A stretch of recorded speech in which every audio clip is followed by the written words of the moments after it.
Muito obrigado pela oportunidade, Roseni, a igreja. Eu sou um filho amado de Deus em recuperação de feridas emocionais, em recuperação financeira e de compulsão alimentar. O meu nome é Fernando. Oi. É muito bom a gente poder falar um pouquinho do Celebrando. Hoje a gente vai falar sobre inventário. Esse é o tema que a gente vai falar aqui. É interessante que assim, inventário é alguma coisa que é legal, mas também é ruim, né? Vai e vem. Por quê? Porque na verdade é onde a gente passa a nossa vida limpo. A gente olha desde a nossa mais tenra infância, desde os meus 5, 6 anos de idade, a mais longe que eu consigo lembrar até o dia de ontem. Tanto as questões ruins quanto as questões boas da minha vida. E isso causa na gente um misto de emoções. Na verdade, normalmente é difícil passar por ele. Mas tem uma questão que é realidade na nossa vida. Eu gostaria que fosse diferente, mas não é. Que a única forma da gente conseguir ter recuperação na nossa vida é passar por aquilo. A única forma de eu resolver um problema de canal no meu dente é ir ao dentista e resolver aquilo. A única forma da gente resolver um problema nosso que tem uma cirurgia a fazer, é só eu me internar, passar pela anestesia, passar pelo processo cirúrgico, tem toda uma parte de recuperação e depois a gente resolve, tem cura ali do nosso problema físico. E emocionalmente é exatamente a mesma coisa. E é isso que é o inventário. O que é o inventário? É uma operação na nossa vida. É isso que a gente vai fazer. Aqui a gente já falou sobre o caminho da recuperação. Então, quando a gente fala de inventário, qual o princípio e qual o passo que a gente está? Então, a gente está no princípio 4 e no passo 4. O princípio 4 diz, abertamente analiso todas as minhas falhas e as confesso a mim mesmo, a Deus e a alguém da minha confiança. E o passo 4 diz, fizemos um minucioso e destemido inventário moral de nós mesmos. E esse texto de Lamentações 3:40, que diz, examinemos seriamente o que temos feito e voltemos para o Senhor, ele é muito importante nesse momento. Por quê? O texto diz para a gente assim, examinemos o que temos feito, e não somente examinemos o que temos feito de errado. Tá bom? Então, o inventário, ele precisa ser equilibrado. Eu preciso colocar ali as minhas áreas, tudo que aconteceu negativamente, quanto positivamente. Negativo o que os outros fizeram por mim, o que eu fiz de negativo para os outros, e positivo também. O que os outros fizeram de positivo comigo, e o que eu fiz de positivo com os outros e na minha vida. Tá bom? Eu vou falar um pouquinho do como é que está a folha de inventário, exatamente como está aqui, tá bom? No manual do guia do participante. Esse manual, quem faz o grupo de passos, precisa ter ele individualmente, Cada um precisa ter o seu. Agora, se você não faz grupo de passos e você quiser comprar o manual, também é legal. É bacana porque você consegue ver o programa, como é que funciona. Mas essa folha de inventário, que é essa daqui, você pode fazer no seu computador, você pode fazer em algum outro local. Também é verdade que você pode fazer o seu inventário escrevendo. Você separa ali de tempos em tempos da sua vida, pode ser de 7 em 7 anos, pode ser ali da sua infância, depois adolescência, depois juventude e depois da vida adulta. Tem algumas pessoas que separam conforme trabalho. Eu trabalhei naquela empresa, naquela outra. Algumas pessoas, elas dividem conforme os casamentos que tiveram, já estão ali no 6º casamento, então do primeiro, do segundo, do terceiro. De qualquer forma, você pode escrever ela ali. Só é muito importante você levar em consideração tudo isso daqui que a gente está falando, tá? E a gente vai passar por elas ali. Por quê? Às vezes, quando eu estou escrevendo, eu esqueço de colocar principalmente aqui, a minha parte. Que parcela do ressentimento é minha responsabilidade? Quais são as pessoas que eu feri e como que foi que eu as feri? Por quê? É aí que a gente consegue mudar. A gente sabe que a gente só consegue mudar a gente. Quer dizer, Deus muda a gente Se eu deixar, se a gente deixar, a gente nunca consegue mudar o outro, não tem como. E se eu não coloco, eu não consigo enxergar dentro daquele fato que eu estou falando, tá bom? Sendo positivo ou negativo, qual é a minha parcela de responsabilidade, eu não tenho que mudar. Eu não sei onde eu mudo. Então isso você não pode esquecer, tá bom? É bem importante você sempre colocar a minha parte ali. A minha esposa, ela acabou de terminar o grupo de passos dela. Ela terminou na semana passada. E o inventário dela, ela fez corrido. Ela fez escrito, sei lá, umas 9, 10 páginas corrido ali. E foi essa uma das coisas que eu falei para ela. Eu falei assim, olha, não esquece de colocar a tua parte. Porque é muito comum a gente só narrar o fato do que aconteceu sem levar em consideração a minha parte. Normalmente, quando a gente é criança e foi alguma coisa que aconteceu de um adulto contigo, talvez seja você colocar a tua parte nenhuma. Qual foi a sua responsabilidade? Nenhuma. Por quê? Porque você era uma criança. Então, não tinha realmente como você ter responsabilidade perante isso. Tá bom? Vamos lá, então. Agora, eu já falei, né, Não. Ó Deus, examina-me e conhece o meu coração. Prova-me e conhece os meus pensamentos, vê se há em mim algum pecado e guia-me pelo caminho reto. Salmo 139 que diz realmente, olha, neste momento que você vai fazer o inventário, você precisa estar em oração. Porque quem vai trazer à tona aquilo que precisa ser trabalhado é o próprio Deus através do Espírito na gente. Tem uma outra coisa que eu gostaria de dizer. É muito importante que você tenha um padrinho, uma madrinha e parceiros de prestação de contas para você passar por este momento, tá bom? É muito comum vir à memória alguma coisa que você tinha esquecido. E se for alguma coisa que era séria, porque pode ter acontecido, a nossa mente ela faz isso, para a gente poder sobreviver bem, ela apaga algumas coisas. E nesse momento pode ser que venham algumas coisas à tona e traga à memória algumas coisas que vocês não lembravam mais. Então, é importante você ter um grupo de apoio junto contigo para você poder passar por este momento, tá bom? Não comece o inventário sozinhos. Todo mundo que está no grupo de passos vai fazer o inventário, mas quem está aqui no grupão também pode fazer. Se você quiser fazer, você pode. Importante, chame um padrinho, uma madrinha e parceiro de prestação de contas para você, tá bom? Existem 3 aspectos diferentes no nosso caráter. O primeiro deles é o caráter que nós mostramos, o outro é o caráter que pensamos ter, e o terceiro é o caráter que realmente temos. Todos nós temos pontos cegos na nossa vida. Tem a questão da negação, tá bom? Que é claramente eu nego um problema que eu tenho, mas tem também aqueles problemas que eu nem sabia que eu tinha. Eu nem sabia que eu não sabia. Que são os pontos cegos. E este é o momento da gente começar a olhar para os nossos pontos cegos. E um padrinho, uma madrinha boa é aquela que te faz perguntas, é aquela que te joga para a realidade. Eu trabalho na igreja de Alphaville. O nosso pastor lá, o pastor Sidney, a gente tem uma conversa muito franca com ele. E eu vou te dizer que normalmente eu não gosto das conversas. Normalmente eu saio dizendo, meu Deus, por que eu entrei? Por quê? Por causa disso, eu tenho umas ideias do que eu acho que eu sou.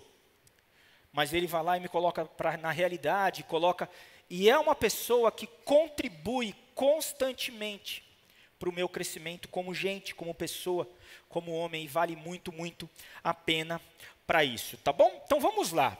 O primeiro ponto que a gente vai olhar é o relacionamento com os outros. E o manual, ele vai dizendo, ele vai seguindo direitinho, tá bom? E ele coloca exatamente todas essas perguntas aqui. Pensando o seguinte, aqui relacionamento com outros, eu vou colocar naquela primeira folhinha, a primeira coluna do inventário, tá bom? Aqui, ó. Tudo que aparecer ali, eu vou colocar aqui, tá bom? Mas vamos lá.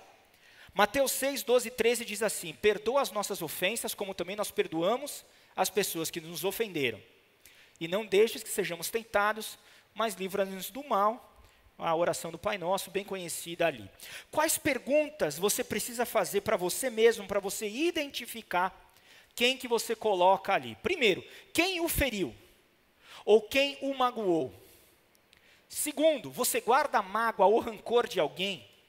Gente, assim, você lembra daquela pessoa, qual o sentimento que vem? Vem um sentimento ruim? Naquela situação, naquele momento, é isso aí. Olha, veio alguma coisa que eu achei que eu tivesse perdoado, mas quando eu me lembro, dói. É isso, tá bom? É isso. Contra quem você ainda está procurando vingança? Ah, não, mas vingança não é de Deus. Eu sou crente há tanto tempo. Eu não quero. É? Lembra da negação? O primeiro passo lá atrás.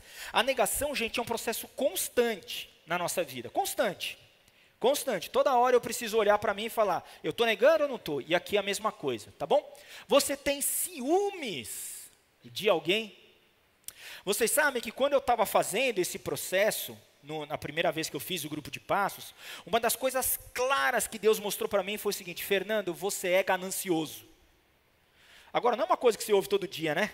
Você já chegou assim, eu nunca vi alguém chegou para mim e falou assim, pastor, eu preciso do aconselhamento porque eu sou ganancioso. Eu nunca vi isso. Não tem. Por quê? Porque sempre tem alguém do nosso lado que tem mais dinheiro, né? Você sempre tem um tio rico. E daí você fala assim, ah não, eu ganancioso, eu nada, você não conhece ele. Ele é. Mas no final da história você vai ver, vai olhar e diz o seguinte, eu tenho na verdade ciúmes dele. Cara, meu vizinho comprou uma moto nova, comprou um carro novo, viajou, né? E rede social, né? Oh, complicado isso. Vamos lá.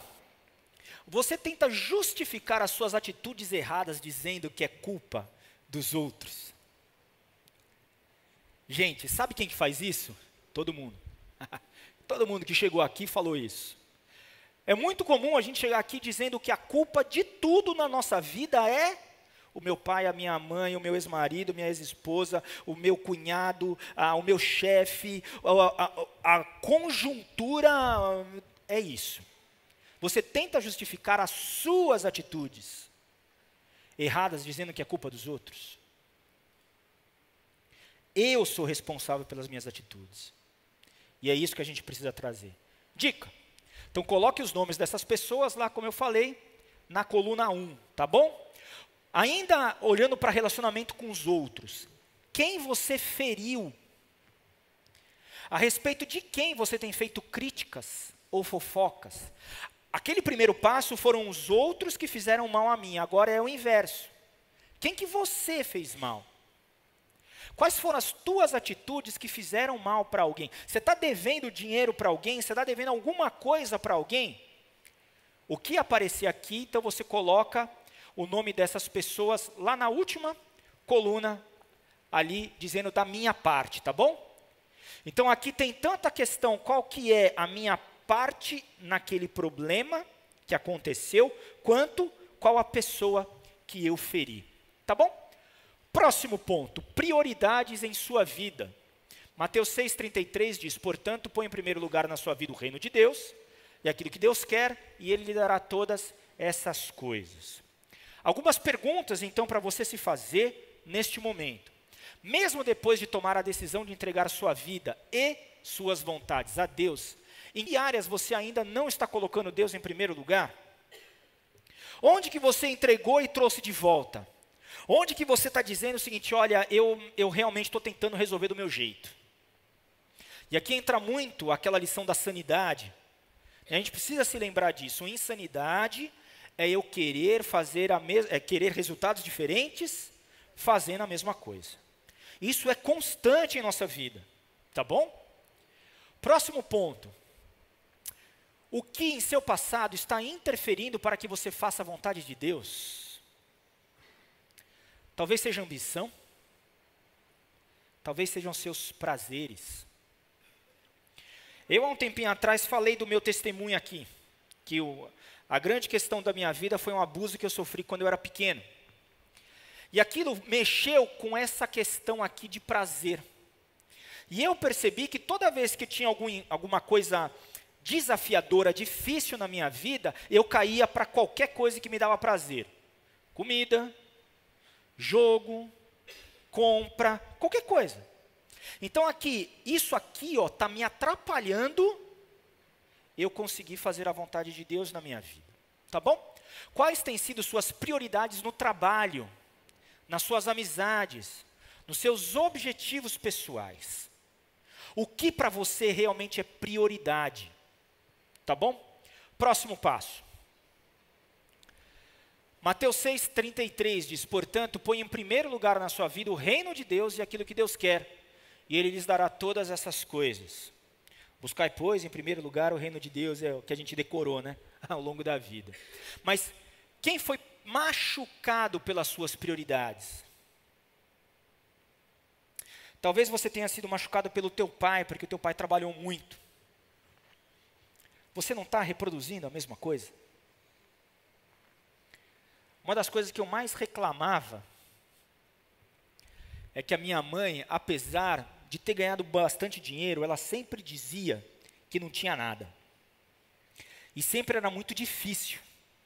Toda vez que eu ia comprar um tênis com ela era uma briga, porque ela queria comprar o New Balance, sabe? E eu queria usar o New Balance, era uma briga danada. Mas tá bom. E outro dia eu me peguei fazendo exatamente a mesma coisa com as minhas filhas. Igual. Quem foi machucado pelas suas prioridades? O que era positivo em suas prioridades? O que havia de errado com elas? Próximo ponto, sua atitude. Efésios 4:31, abandone toda amargura, todo ódio, toda raiva. Nada de gritarias, insultos e maldades. Primeira pergunta para a gente levar aqui em consideração. Você tenta sempre ter uma atitude de gratidão? Ou sempre se vê reclamando das circunstâncias? Uma das melhores ferramentas que Deus nos dá para ter uma vida boa é agradecer. É agradecer. Para quase tudo, é agradecer. Em que áreas da sua vida você é ingrato? Gente, sempre falta alguma coisa. É verdade. Mas Deus nos dá muitas coisas. O que eu estou sendo ingrato? Você tem se irritado e explodido facilmente com as pessoas? Essa aqui para mim é a pior. Você tem sido sarcástico. Às vezes, um soco que você toma da cara de uma pessoa, vem te dar um soco, dói menos do que um cuspe na cara. E por quê? Porque é a questão do sarcasmo. E sabe qual é a dificuldade das pessoas que são sarcásticas? E daí a gente fala conosco mesmo. É que o sarcasmo é muito... O sarcástico, ele é inteligente. Então, às vezes, você nem percebe que ele está sendo sarcástico. E daí fala para você. Eu estou sendo sarcástico?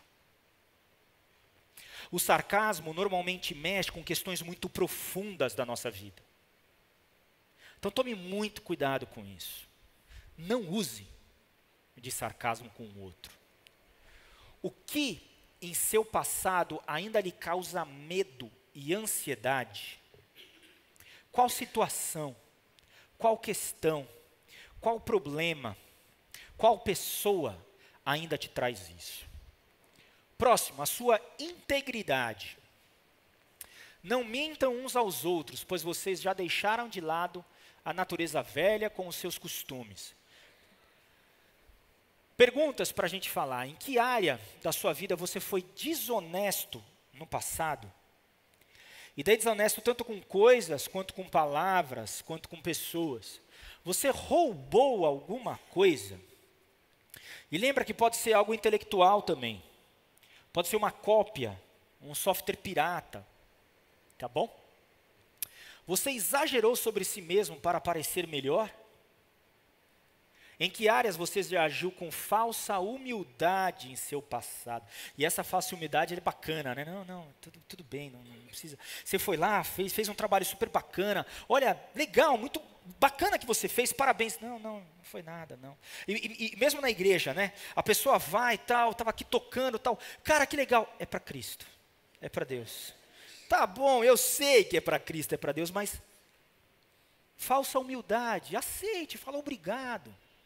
Obrigado, e pronto. Você finge viver de um jeito diante de seus amigos cristãos e de outra em casa ou no trabalho.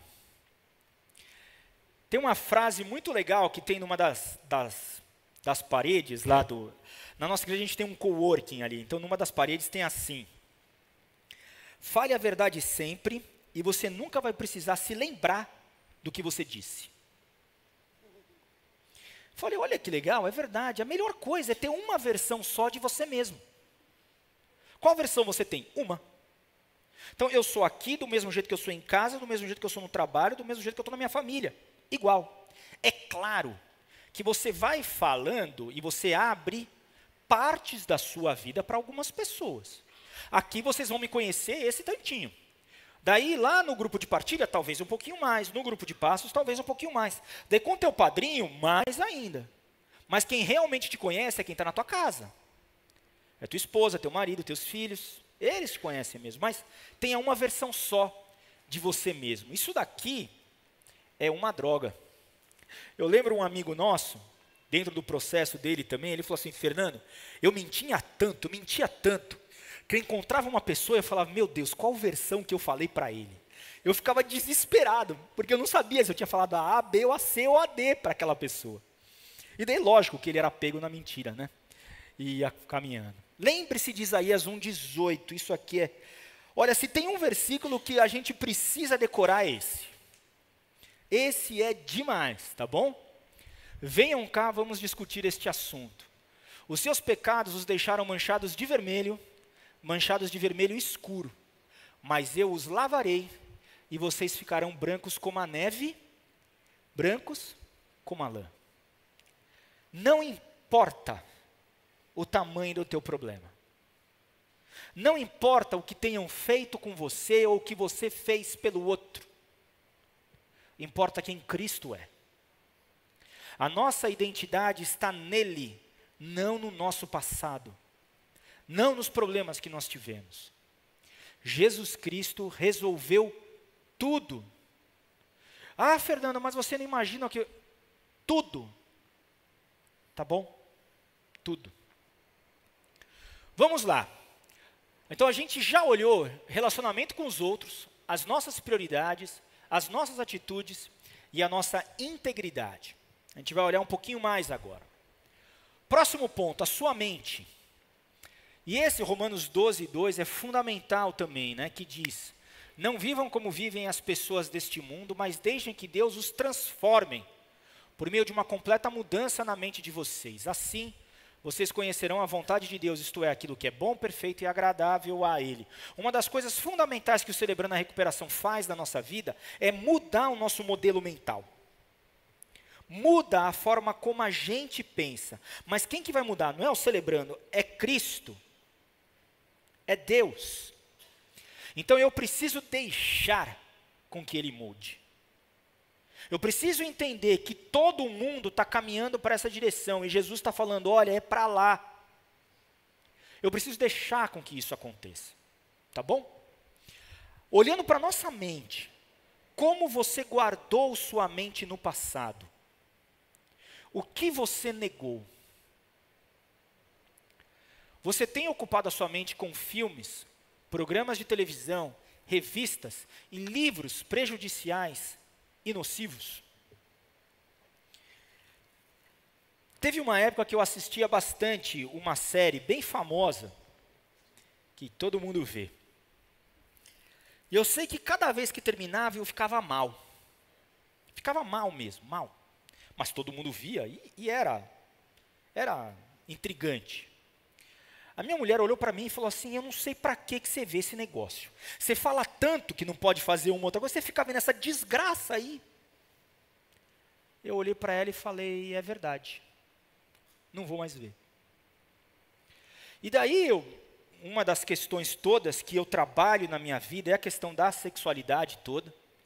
E eu lembro que eu estava conversando e eles estavam falando dessa série, eu falei assim, não assisto isso não. Ele, por quê? Tem muita violência. Eu falei assim, não, é muito erotizado para mim. Eu, cara, não, tá bom, cara. Então tá bom. Né? Quando você fala o negócio assim, não é? Eu tenho também a questão da compulsão alimentar, né? Eu não posso ser gordinho. Se eu for gordinho, eu tenho um monte de problema. Daí, alguém oferece alguma coisa, eu falo assim, não, cara, eu sou diabético, se eu comer eu morro. Ele, não, tá bom. Você para com a discussão, né? Então você vai, é forte assim, para. Então, precisa olhar para isso. Somente, voltando, você deixou de se concentrar nas verdades positivas da Bíblia. Às vezes a gente chega e diz o seguinte: eu vou ter um tempo de depressão. Daí você liga no Jornal Nacional, né? Você vai ter um tempo de depressão ali.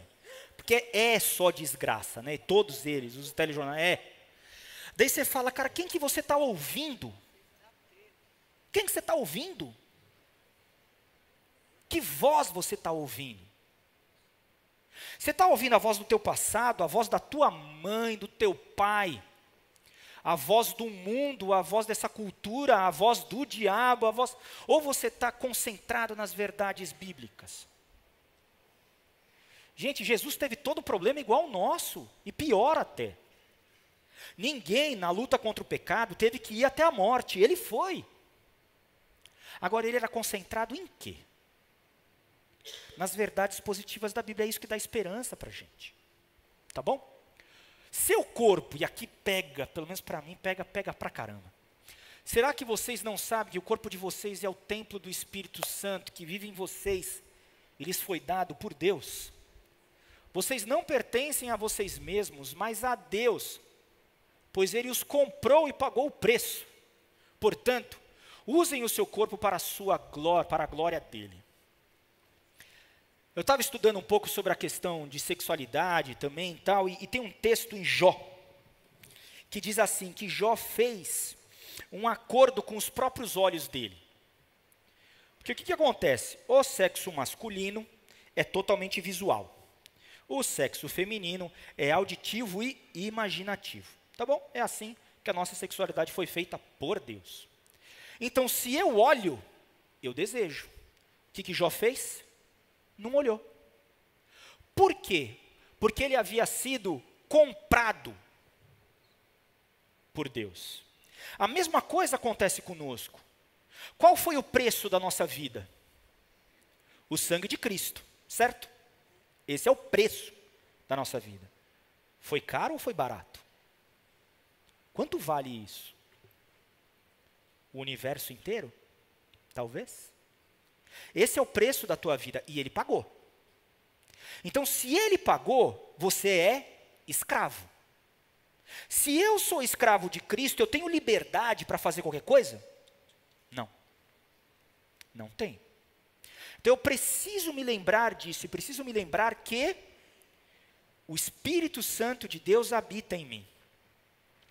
Agora, qual que é a grande questão? Nós sempre seremos escravos de alguma coisa, tá bom? Entenda isso. Ser humano vai ser escravo de alguma coisa. Então, eu posso escolher se eu vou ser escravo de mim mesmo, da minha ganância, do dinheiro, da sexualidade, do mundo, do poder, do meu marido, da minha esposa, não importa. Eu vou ser escravo de alguém e de alguma coisa. Ou eu posso escolher ser escravo de Cristo. Quando eu sou escravo de qualquer coisa, eu fico preso. Quando eu sou escravo de Cristo, Ele me liberta. A única forma de eu ter liberdade é ser escravo de Cristo. É isso que eu posso fazer. Então, olhando a questão assim do meu corpo, de que maneiras você tem maltratado o seu corpo? E daí, gente, aqui vem de todas as substâncias ruins, todas as comidas ruins, porque o mesmo alimento que sustenta, que alimenta, ele mata. Depende da dose. Né? A gente não diz que a diferença entre o remédio e o veneno é a dose? A mesma coisa com a alimentação. Outra coisa, como é que você tem lidado com o seu corpo, por exemplo, na sua postura? Como é que está a sua coluna? Eu não sou lá muito velho, eu tenho 41 anos. Na verdade, sexta-feira eu faço 41 anos. Olha lá, é a dica. Né? Sexta-feira, 41 anos. Imagina o seguinte, que alguém chegou para você e disse assim, quando você tinha 18 anos de idade, você vai ganhar um carro. Escolha qualquer carro do mundo. Qualquer carro do mundo. Você imaginou aí um carro. Você pode colocar nele qualquer opcional, qualquer um. Vai lá e coloca. Agora é o seguinte, é o único carro que você vai ter na vida. Como é que você ia fazer a manutenção dele? Você ia cuidar? Muito, né? O nosso corpinho, gente, é só esse que tem. Mais nenhum outro. E vai passando a idade, vai aparecendo umas coisas estranhas, né? Você fala, meu, isso aqui não existia. Como assim? Isso aqui não existia. Eu tive que, resolver uma agora, quer dizer, nem resolvi. Eu descobri uma nova aqui, agora, ontem. Que eu falei, meu Deus. Que atividades ou hábitos fizeram mal à sua saúde física? E aqui tem de tudo. Tá bom? De tudo. Graças a Deus, muita coisa no corpo ele se regenera. Né? Sua família. Mas se vocês não querem ser servos do Senhor, decidam hoje a quem vão servir. Resolvam se vão servir aos deuses que os seus antepassados adoravam na terra da Mesopotâmia, ou aos deuses dos amorreus, na terra em que vocês estão morando agora. Porém, eu e minha família serviremos ao Senhor, Deus o Senhor, né? Eu e minha casa serviremos a Deus, que é o texto que a gente conhece na outra versão. Josué falando para o povo de Israel um pouquinho antes dele morrer. Você maltratou alguém da sua família? Como? Contra quem da sua família você guarda ressentimento? Para quem você deve reparações? Qual é o segredo de família que você anda negando? Vocês lembram que esse segredo de família está na lição 1. E olha que volta de novo. E foi mó barato. Eu vejo um segredo na minha família, na família da minha mãe. Eu falei para ela, não, de jeito nenhum isso é segredo. Eu falei, tá bom, para mim é. Né? E assim, como é que foi com você, com a tua família? Tá bom? Próximo, sua igreja. E aqui tem algo muito importante. Não abandonemos, como alguns estão fazendo, o costume de assistir às nossas reuniões. Pelo contrário, animemos uns aos outros, e ainda mais agora que vocês veem que o dia está chegando. Gente, toda igreja tem problema. Tá bom? Toda igreja tem problema. Porque é feita de homem. Tá bom? Mas é a igreja de Cristo, é plano dele, não é meu. Não é nosso. A igreja não é do pastor. Nós somos a igreja. Então, o que acontece? Se a gente só enxerga o problema, vai ter problema.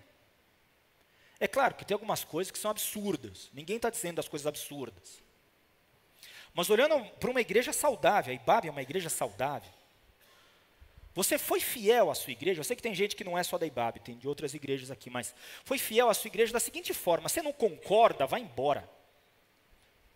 Tem uma visão, a visão é dada pelo pastor titular da igreja, a gente vai para lá, eu quero vir para cá, eu converso com ele, será que dá? Não deu? Cara, você fica falando mal por trás, fica fazendo conversa de corredor, você tem sido mais crítico que ativo, ou a gente está trabalhando ou a gente está criticando, né? Porque tem problema, e essa aqui é muito fundamental. Você desestimulou o apoio de sua família à igreja, ou você falou mal da igreja para alguém? Gente, o que nós falamos na nossa casa, os nossos filhos estão ouvindo. E quantas vezes a gente está falando mal de alguma coisa que aconteceu lá, e o teu filho está ouvindo, sabe o que vai acontecer com ele? Ele não vai ver sentido nenhum nisso. Daí ele vai quebrar a cara na juventude dele. Quando ele entra ali na faculdade, tem liberdade, vai embora e blá. Daí vai voltar quando? Com 35, 40 anos, quando ele percebeu que, preciso de ajuda. Para quê? Então não faz isso. Não desestimule ninguém a vir à igreja, da sua família principalmente.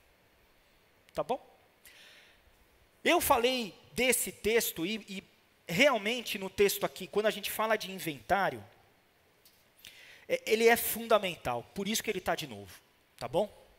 Venham cá, vamos discutir este assunto. Seus pecados os deixaram manchados de vermelho escuro, mas eu os lavarei e vocês ficarão brancos como a neve, brancos como a lã.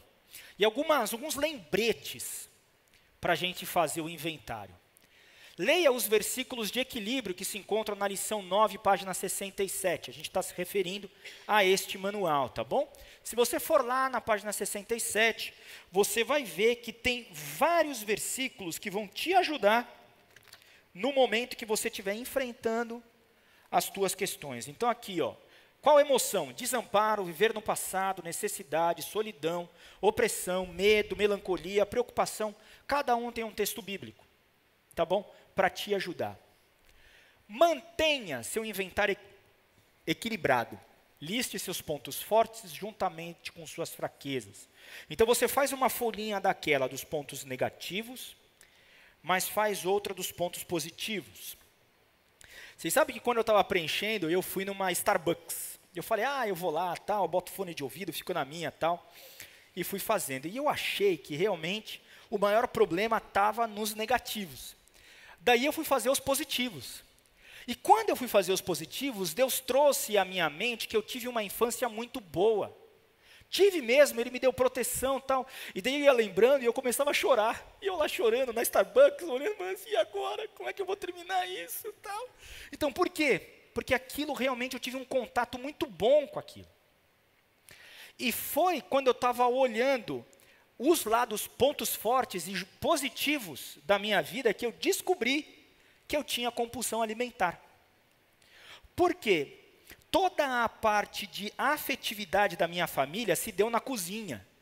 Então, se estava feliz, você comia. Se estava triste, você comia. Se você ia convidar alguém para fazer qualquer coisa, era para quê? Para comer. Se você ia festejar alguma coisa, você ia a um restaurante. Então, assim, tudo girou em torno da comida. O que eu entendi?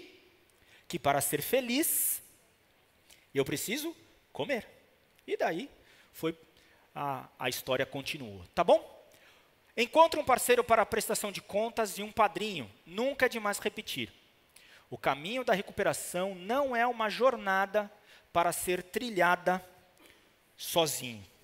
Tá bom? Esse é o inventário.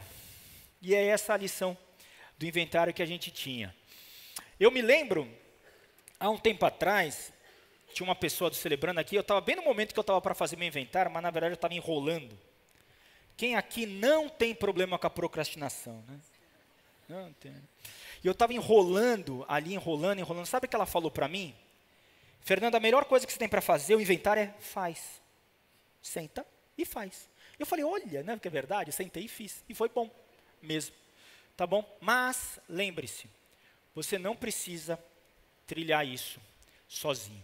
Tá bom? Vamos orar? Pai, como nós te agradecemos pela tua bondade, por nossa vida. Muito obrigado por tudo que o Senhor fez conosco. Muito obrigado porque o Senhor cuida de cada detalhe da nossa vida e nós temos solução em Cristo. Muito obrigado porque não importa o tamanho do problema que tenha acontecido, o Senhor é poderoso para restaurar toda a nossa vida. Muito obrigado porque Cristo é tudo que nós precisamos. E nós pedimos, Pai, para que o Senhor nos ajude a nos lembrar disso tudo. Eu te peço por cada pessoa que está aqui, que está passando por esse processo de inventário, que vai passar pelo processo de inventário, que o Senhor os ajude, Pai, cada um deles, a se lembrar do teu cuidado na vida deles.